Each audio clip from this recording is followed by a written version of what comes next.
It started with the left's reaction to Charlie's assassination. Surely people on the left that have constantly been reminding us of the dangers of fascism, surely they would condemn the assassination of a political opponent. No, many of them celebrated it, like Charlie Sheen. Okay, so here's this idiot. I swear to you, like, these people, I don't want to believe that they're stupid on accident. I truly starting to believe that they're stupid on purpose, and there's no saving them. Like, there's no amount of books or information they can take in that will get them out of this stupidity. First off, just about every Democratic politician condemned the assassination. They condemned it. If anything, they tried to like sane wash Charlie Kirk's history. But no, he wants to point at Charlie Sheen as an example. I didn't even know this guy was still alive, to be honest. All right, so when it comes to these political grifters, these podcasters, started from doing comedic shows to having comedic podcasts where they invite, famous people to have conversations like Joe Rogan, Andrew Shultz, Theo Vaughn, and there's probably a lot of other ones that I just don't care about. We all seen the weird shift towards politics, which we all understand. Like, when it comes to politics, especially now, it is the perfect breeding ground for opportunists, for grifters, because you don't have to know anything. You just have to just say the stupidest things that you see on Fox News, that you see Trump say, make a big joke about it. And then you're going to have all these Republican idiots watch your videos. And Andrew Schultz is the perfect example of that. Like, he took nothing serious about politics and the conversations behind it. Once again, just another idiot like, hey, I can capitalize off this division that's happening in politics for my benefit. And he did exactly that. Before he started really getting into politics, I was probably watching him probably for a year before that. And then once it started getting weird of him, lightly supporting Trump to damn near saying, hey, I voted for him, is like, but you have no reason why.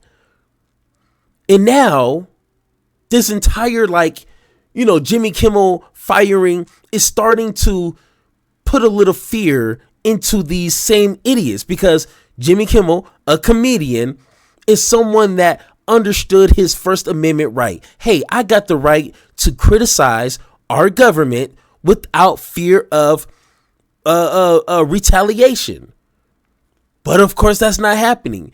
And if you understood any of the rhetoric that Trump was spewing before the 2024 elections, you should have understood he was going to do this. He didn't come out of nowhere and started doing this. He said he was going to do this. But of course, people like Andrew Schultz didn't care about that, didn't want to highlight that, didn't want to talk about that. Of course, he has to talk to his stupid Republican viewers like the idiots that they are and just make a joke about everything until the ish hits the fan, right? So his title for this video is Charlie Kirk and Jimmy Kimmel proves America is broken. Proves America is broken. Got some news for you. America's been broken. Once again, if you read a few history books, if you kind of learn about the history of politics and how it shaped this country, how it shapes communities, you will already understand America has been broken. I'm sorry. Newsflash, America's being broken. But my question is, if now America is broken, and Andrew Schultz, if you watching, hey, how you doing? Subscribe to the channel, become a member. I know you got the money. Go ahead and do that. But if you now think America is broken and you voted for Trump, how do you expect Trump to fix it now? That would be my question for you. Like, you see what he is doing. What do you expect for him to do to fix the country? And I guarantee you, no Trump supporter can answer that, except for with stupid talking points that they hear from Fox News. Nothing. So let's go ahead and hear what Mr. Andrew Shultz has to say about the country now. Hello, everybody. Now, before we begin, let me just address this horrible ponytail. It is for a movie I'm filming. I've been called many things. Chris Anal, Sri Lankan short order cook. I look like I should be tying a woman to the train tracks. These are offensive. They hurt my feelings, but you should be allowed to say them. And that gets into this conversation. Last week, Charlie Kirk's tragic death exposed that our political values have eroded faster than Kash Patel's interest in the Epstein list. The discourse between right and left is officially just beat the other side, even if it means becoming exactly what you hate. It started with the left's reaction to Charlie's assassination. Surely people on the left that have constantly been reminding us of the dangers of fascism, surely they would condemn the assassination of a political opponent. No, many of them celebrated it, like Charlie Sheen. Okay, so here's this idiot. I swear to you, like, these people, I don't want to believe that they're stupid on accident. I truly starting to believe that they're stupid on purpose and there's no saving them. Like, there's no amount of books or information they can take in that will get them out of this stupidity. First off, just about every Democratic politician condemned the assassination. They condemned it. If anything, they tried to sane wash Charlie Kirk's history. But no, he wants to point at Charlie Sheen as an example. I didn't even know this guy was still alive, to be honest. So once again, you're not taking what the politicians, the Democratic politicians are saying, but the best example you can get is someone that I thought was dead. Okay, I'm sorry. You see how disingenuous that is? But every Republican politician is calling out for war, including our president of the United States. You see how I name politicians and not like some weirdo on TikTok or something? No. So once again, the whole both are doing the same is not working for me. Because once again, from Bill Clinton to Joe Biden himself, which thought he was dead too, condemn the shooting. They're not celebrating. Even Democratic and progressive political commentators such as myself are not celebrating this.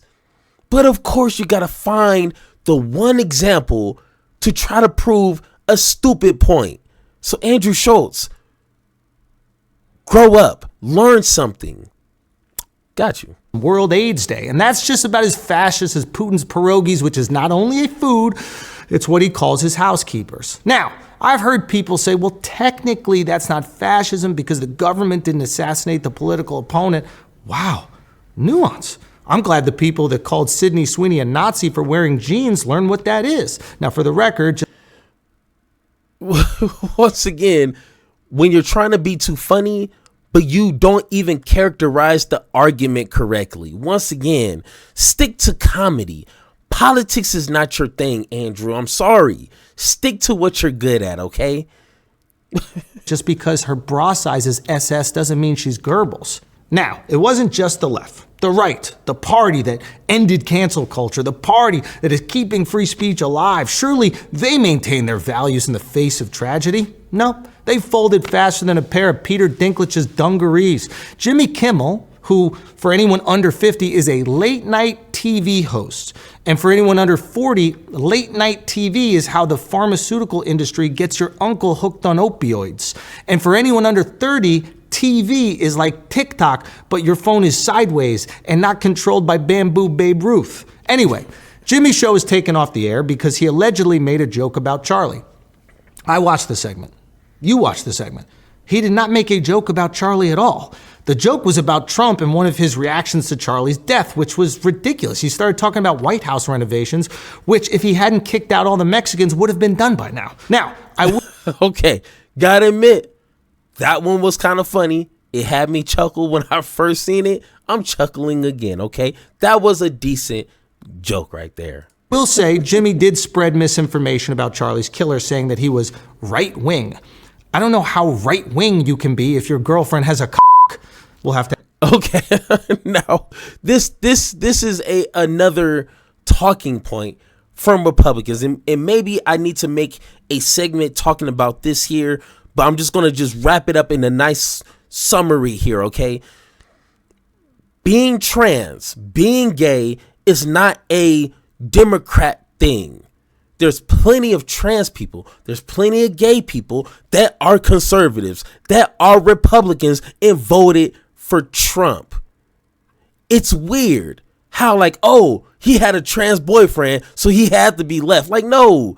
First off, you're weird. Okay, if you think that's just a one party thing, then you obviously don't know your own party or your supporters, because there's even Republican politicians that got caught looking at that kind of thing. And statistically, more Republicans look up trans porn than anybody else. So once again, it's kind of weird how we're not living in reality and being honest. Hello. But once again, maybe I'll talk about this because it gets a lot deeper in how people can't just be genuine and be honest when it comes to having these conversations. But once again, I don't expect someone like Andrew Shultz to be educated in this. I don't look to Andrew Shultz to explain politics because he doesn't know nothing. He's a comedian. And once again, comedians can be political, but you have to put an effort into it. You have to educate yourself. History, current, all of it. Like D.L. Hughley, like Bill Burr. They're educated. They understand things. This guy here doesn't. So, Andrew, what are you talking about? Talking about nothing. Hey, there you go. To ask Lindsey Graham about that. Rumor is he likes devouring a devious bull-nosed c***. Now, in all seriousness, I'm pretty sure the only thing leaning to the right in that relationship was his girlfriend's big salty c***. But furthermore, if spreading misinformation is worthy of cancellation, then just get rid of the internet right now. Personally, I think it's a violation of free speech and incredibly corny to hire a comedian and fire them for jokes no matter which side of the aisle those jokes land on. There is always going to be someone offended by a joke. Half the population is female. And if you got offended by that, you're proving my point. If we set a precedent that we silence comedians when people are offended, there will be no comedy at all, and my feet are not nice enough to start an OnlyFans. But let's say that you disagree. ABC is a private company. They should be able to hire and fire as they choose. I've heard people say freedom of speech isn't freedom of consequence, and that is fair.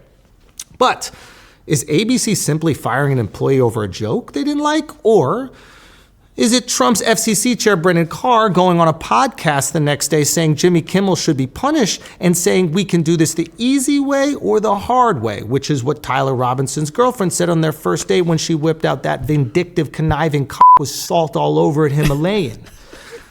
Okay, now, he makes a good point because this is public information that you can draw from. You can, try to comprehend and say, oh, this administration, the government, an institution of the government is putting pressure on a public media platform to fire someone because he hurt the president's feelings. That is not First Amendment protections. That is a form of fascism. And once again, I said this in my last video. I'm going to read it for you guys here. The silencing of critics, banning political opponents, and controlling the media is a form of fascism. And once again, it's a whole list that Trump seems to check all the boxes. So once again, Andrew Shultz, educate yourself, read a little bit of history, and then you can call it like you see it. But once again, a broken clock is right twice a day. So, okay. Well, You know what happened immediately after? Nexstar, one of the largest affiliate owners in the country, meaning they broadcast Jimmy Kimmel's show, they pulled Kimmel from all their broadcasts. Now, do you think they did that because they were offended by the joke, or because they have a $6.2 billion merger they need approved by the FCC? If they did it for that merger, that is the definition of government-influenced silencing of speech. If they did it, bro, how much? $6.2 billion? Bro, that's the only reason they need. They don't care about Jimmy Kimmel hurting people's feelings. No, how long has he been on air? He's been hurting people's feelings for years. But I guarantee you, $6.2 billion will get anybody fired. You see what I'm saying? So there's no ifs in this type of conversation. It doesn't take too much to connect these dots here. $6.2 billion will connect a lot of dots for you, okay? So once again, Andrew Shultz, grow a pair, get a spine and say, hey, it is because of this reason. There's no speculation here. 6.2 billion reasons why to fire Jimmy Kimmel, okay? I'm sorry. See. If they did it for that merger, that is the definition of government-influenced silencing of speech.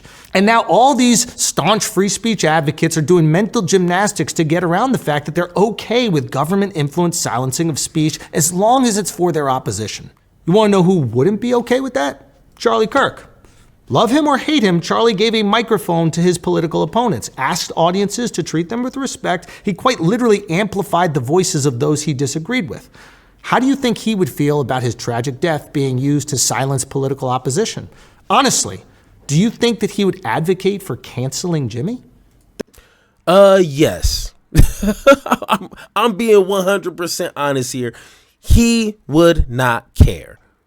Okay, I'm sorry. Once again, we're not going to get into the whole conversation because we just did that our last segment. But Charlie Kirk did not stand on business when it comes to giving his political enemies the same type of freedom. You see what I'm saying? So it's the same guy that called George Floyd scum. Like, okay, that's how low you want to go. So I don't believe if he was still here and this happened to somebody else and now Jimmy Kimmel got fired in the same way and manner, he wouldn't care. Jimmy Kimmel is not his ally. So why would he care? He didn't care about black folks. He didn't care about brown folks. So why in the hell would he care about Jimmy Kimmel? You see what I'm saying? Like, you don't have to think too hard. Just be honest. What Republican is right now fighting for Jimmy Kimmel?